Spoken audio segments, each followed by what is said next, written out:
Onward on Climate 2014. On behalf of Organizing for Action Penn State and Fossil Free, I'd like to thank you all for attending. Though many of us are here tonight, it's comforting to know that this is just a small sample of the environmental movement in State College. Tonight's speakers are just a few of our local leaders in climate change and sustainability issues. And I'd like to take a moment to call attention to their vastly different backgrounds. Speaking tonight, we have a meteorologist, a journalist, a lawyer, a community organizer, and an expert in solar energy. I'm Nathan Larkin. I'm the president of Fossil Free PSU, Penn State's student fossil fuel divestment team. And I just want to tell you guys a little bit about our group and what we're trying to do. So, the mission of Fossil Free PSU is to encourage Penn State to remove its investments from the fossil fuel industry and move them into more sustainable investment options. Because currently, Penn State invests tens of millions of dollars each and every year in the fossil fuel industry, including at least $55 million in 2012 alone. Now, these investments make Penn State part of the problem. By funding the fossil fuel industry, Penn State plays a contributing role in perpetuating climate change and all of the negative consequences that come with it. These investments are both environmentally and socially irresponsible. In addition to their environmental and social issues, they're also financially unsound for the university. That's because investments in the fossil fuel industry are very risky because fossil fuel companies' stock prices are inflated. And that's because they are based off the assumption that these companies will burn far more fossil fuels than is physically feasible if we hope to keep a sustainable climate. We all know that Penn State has a great, rich tradition of leadership, and divestment is another opportunity for us to further enrich that tradition. No schools near the size or caliber of Penn State have divested, and Penn State's doing so would set a great example for other schools. So there are a lot of benefits of divestment. Penn State can become a leader in the fight against global climate change. We can strengthen our financial security and enhance our image as an institution that's truly committed to sustainability. We would love for you guys to join the movement. It's not going to be an easy fight, and so we need everybody's help. If you should feel so inclined at any point during this event, because other speakers are going to be alluding to divestment as well, you want to sign our petition, you can go to tinyurl.com/ffpsu, and we'll have petitions circulating afterwards if you want to sign physically. For more information, you can check us out on Facebook, Twitter, or email us at fossilfreepennstate@gmail.com, or catch up with one of us afterwards. So, welcome to Onward on Climate. And I am the mayor of State College Borough. I regret not being with you this evening because one of my top priorities as mayor is to speak out on behalf of sustainability and protecting the natural world we enjoy. The future is in our hands, and it is urgent we take action. Every dollar we spend is a vote for or against sustainability. And as consumer society, this is the biggest power we have. Use it. I signed a petition from 350.org encouraging cities and states to divest themselves of hydrocarbon stocks. Greetings, fossil fuel-free PSU folks. I want to thank you all for your efforts to establish a more sustainable world by raising awareness here at Penn State for the threats of ongoing fossil fuel burning. As many of you know, if the world continues to burn fossil fuels at the current rate, global warming will likely rise 2 degrees Celsius, 3.5 degrees Fahrenheit within a couple decades, crossing a potentially dangerous threshold. Many scientists think will hurt all aspects of human civilization: water, health, food, energy, our economy, and national security. In my article, False Hope, in the current April issue of Scientific American, I reveal the urgency of the problem. If we are to avoid committing ourselves substantially more dangerous and potentially irreversible climate change, we need to move ahead rapidly in transitioning to a clean energy economy.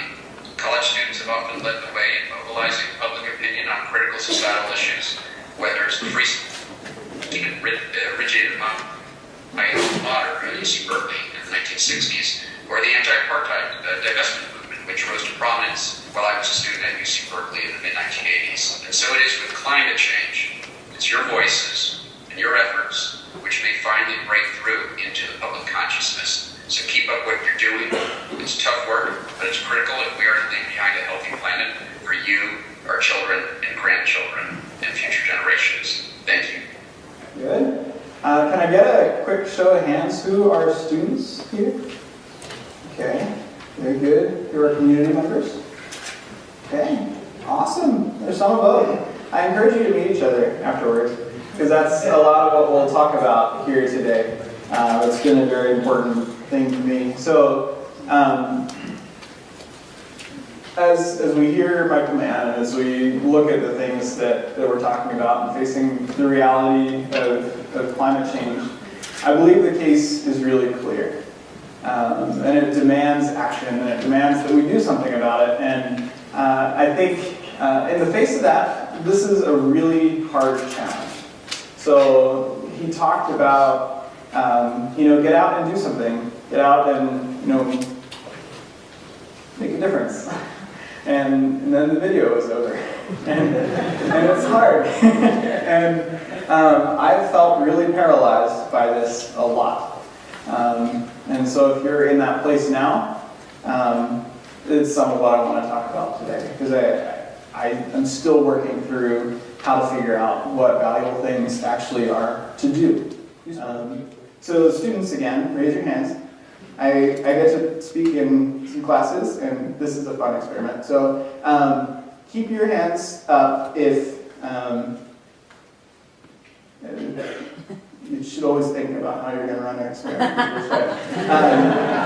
So stand, yes, that's a great idea, because then you can actually see things. So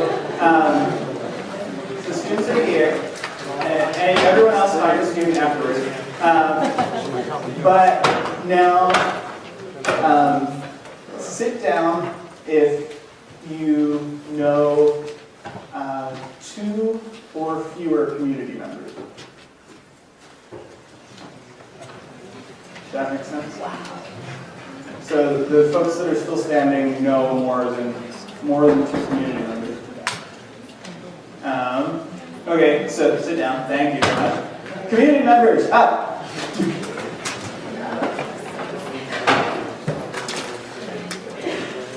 Now do the same thing, but you're with students, not community members. So if you know 2 or fewer. Okay. We're doing pretty well there. Many of you are professors. That is hard. Okay, sit down. You get the point. This has been a real challenge, I think, but it's a real exciting opportunity for good things to happen by bringing these energies together through everything good that has happened with New Leaf to this point is because of really positive intergenerational collaboration, and I hope that it keeps increasing and keeps being so. So please meet each other afterwards. I was going to leave you with action items. That was one of them. The second one is think of something that you have wanted to do that you haven't tried yet, that you believe is an accomplishable scope in a month. And try that. Thank you very much for that. Our next speaker is Bill McKibben. He is an author, environmentalist, and founder of 350.org. Among his numerous accomplishments, Bill McKibben wrote the first book on global climate change for a general audience in 1989. He was awarded the Bounty Prize in 2013 and is a key voice in the divestment movement. Unfortunately, he can't be with us personally tonight, so he's sending his support via video, and we're very thankful that he took the time to give us encouragement and speak to us here at Penn State. So let's give a round of applause for Bill McKibben.